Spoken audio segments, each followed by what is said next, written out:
Hello. ഇന്നത്തെ വീഡിയോയിൽ ഞാൻ പറയണത് കേരളത്തിൽ വിജയിച്ച സംരംഭകരിൽ നിന്ന് നമുക്ക് പഠിക്കാൻ പറ്റിയ ചെറുതായിട്ടൊക്കെ ബിസിനസ് ചെയ്യുന്ന നമ്മളെ പോലുള്ളവർക്ക് പഠിക്കാൻ പറ്റിയ ഒരു 4 കാര്യങ്ങളെ പറ്റിയിട്ടാണ്. ഇത് നമുക്ക് ഈസി ആയിട്ട് പ്രാവർത്തികമാക്കാനായിട്ട് സാധിക്കും. നിങ്ങൾ ഓൾറെഡി ബിസിനസ് ചെയ്യാൻ തുടങ്ങുന്ന ഒരാളാണെങ്കിൽ തുടക്കം മുതലേ ഈ കാര്യങ്ങൾ നിങ്ങൾ ശ്രദ്ധിക്കുകയാണെങ്കിൽ വിജയ സാധ്യത വളരെ കൂടുതലായിരിക്കും.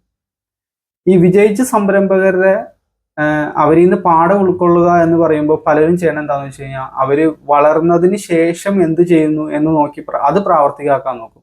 പക്ഷെ ഒരു തുടക്കക്കാരനെ സംബന്ധിച്ചിടത്തോളം അത് പറ്റൂല എന്നുള്ളതാണ്. ഇവരുടെ തുടക്ക കാലഘട്ടങ്ങളിൽ എന്താണ് ചെയ്തത് അതിലാണ് ശരിക്കും നമുക്ക് മാതൃകയുള്ളത്.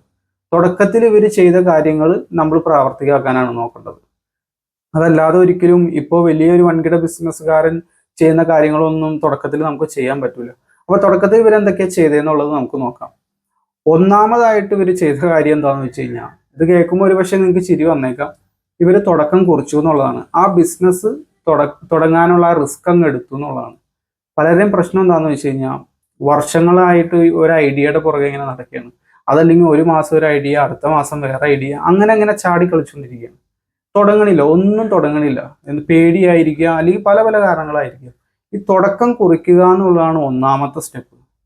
അപ്പൊ അത് നമ്മൾ പേടിച്ചിരുന്നിട്ട് കാര്യമില്ല. ഇവരിൽ നിന്ന് പഠിക്കാൻ പറ്റിയ ഒന്നാമത്തെ കാര്യം, ഇവർ ആ സംഗതി അങ്ങ് തുടങ്ങി, അതുകൊണ്ടാണല്ലോ അവർ വളർന്നത്. അപ്പൊ ഒന്നാമത്തെ കാര്യം അതാണ്, തുടക്കം കുറിക്കുക എന്നുള്ളതാണ്. ഒരുപാട് നമ്മൾ അങ്ങനെ പേടിച്ചൊന്നും ഇരുന്നിട്ട് കാര്യമില്ല, ഒന്നും നടക്കില്ല.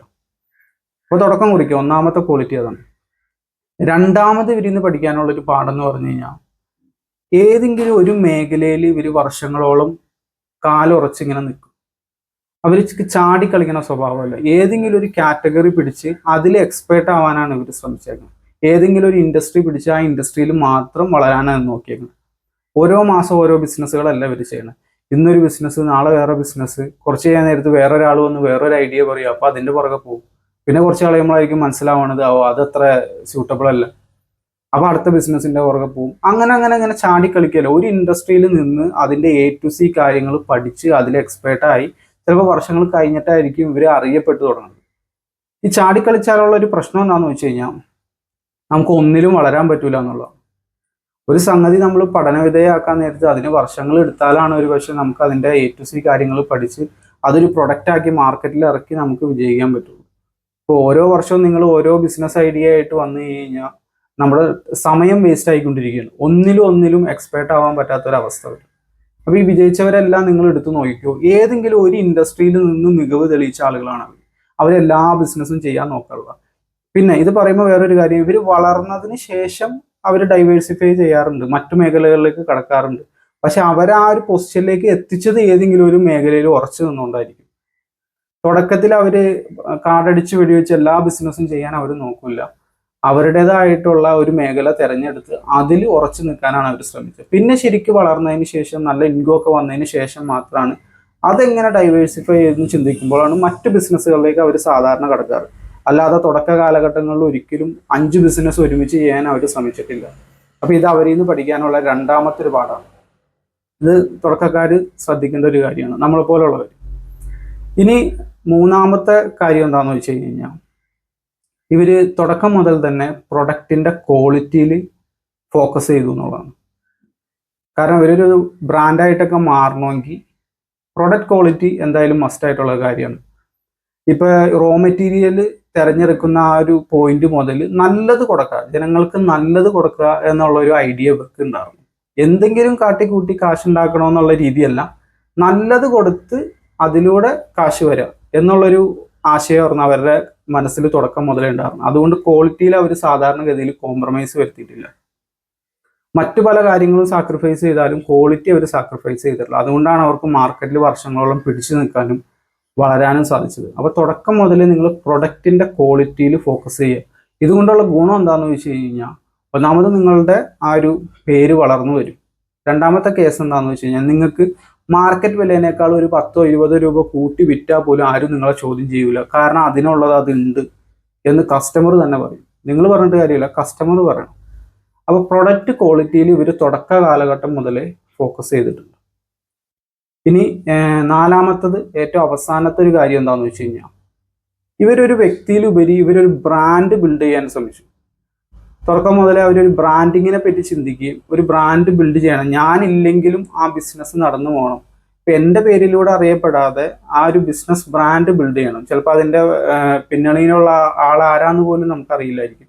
പക്ഷെ ആ ബ്രാൻഡ് നെയിമും ഇതും കാണാൻ നേരത്ത് നമുക്കൊരു വിശ്വാസം അതിനോട് വരും. ഇപ്പോൾ സാംസങ്ങിൻ്റെ CEO ആരാന്ന് ചോദിച്ചു കഴിഞ്ഞാൽ അധികം ആളുകൾക്കും പറയാൻ പറ്റില്ല.